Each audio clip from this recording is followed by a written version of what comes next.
Hey, Patriots! Welcome to part 4, walking on the Whipkey Ridge Trail. I started to talk to you guys about knowing so much about the Native American history, and I found it really interesting that when the Indians marched through the woods, they walked on a narrow path, single file. Anytime when I first started studying Native Americans, I thought that, sure enough, all these rivers around here, that they just traveled around on canoes, and basically the Indians that lived here in the eastern woodlands, they traveled the ridges. So this road was an Indian trail. All these ridge roads all through Pennsylvania were basically Indian trails, and it's really interesting. Well, I'll take you guys on. I have a 7-mile course, like I was telling you guys the other day, and I'm going to take you guys on my Iroquois trail and my Cherokee trail, and I'm going to take you. I found signs of ancient Chinese an ancient Indian civilization. I'd like to get some scientists out here to check it out, some archaeologists. I'm going to take us on a little adventure. I like to go off trail sometimes, and since we're out in the outback of Pennsylvania, I'm going to show you this old farm.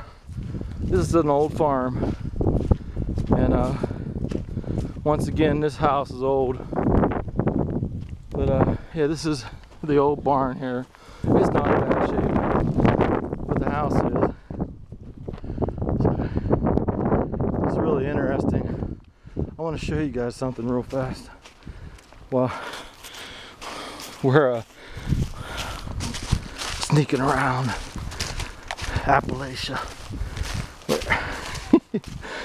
Well, I found out from guys who were driving by just a little bit ago that I knew about these old hippie communes they had around here, but this house was one of them.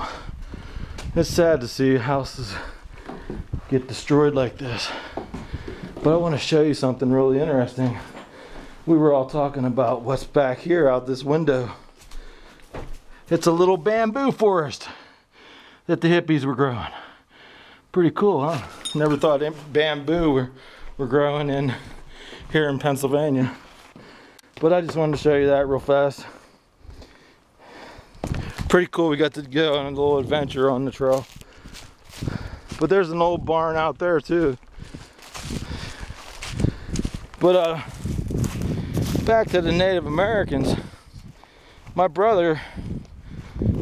youngest brother Shane, he's an artist, and I got him really interested in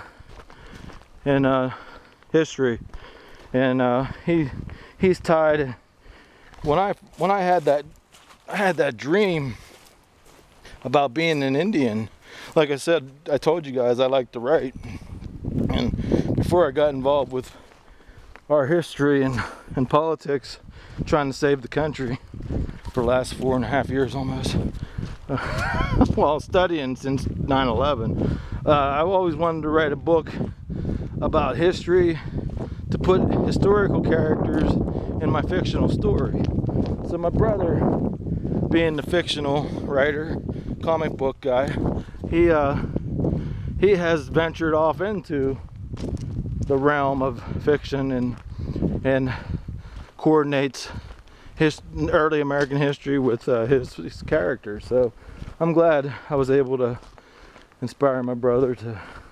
And he loves, right now he's studying about the Iroquois, and I was telling him a lot about how they were basically the Roman Empire of the eastern woodlands. He was fascinated with that, and I was too, because being Italian, I'm carrying the Italian flag on my back. I've always loved Roman history, and when I found out about how powerful the Iroquois were, actually until the early 1900s, people on farms like this one would tell their kids to behave when they weren't behaving, if you don't behave, the Iroquois will come and take you away. So it lasted until then. If you think about it, America hasn't been around that long. You know, 300 years. It's not a long time compared to the history timeline of other empires. So, yeah, this is part 4. I'll get back to you on part 5 and part 6. Cut these a little short.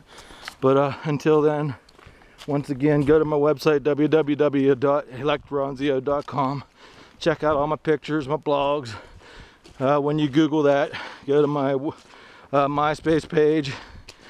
And if you used to like MySpace, go to my Boomer. My Boomer place is just like MySpace used to be. It's pretty cool. So I'll see you guys in the next part of this video. Until then, have a great day.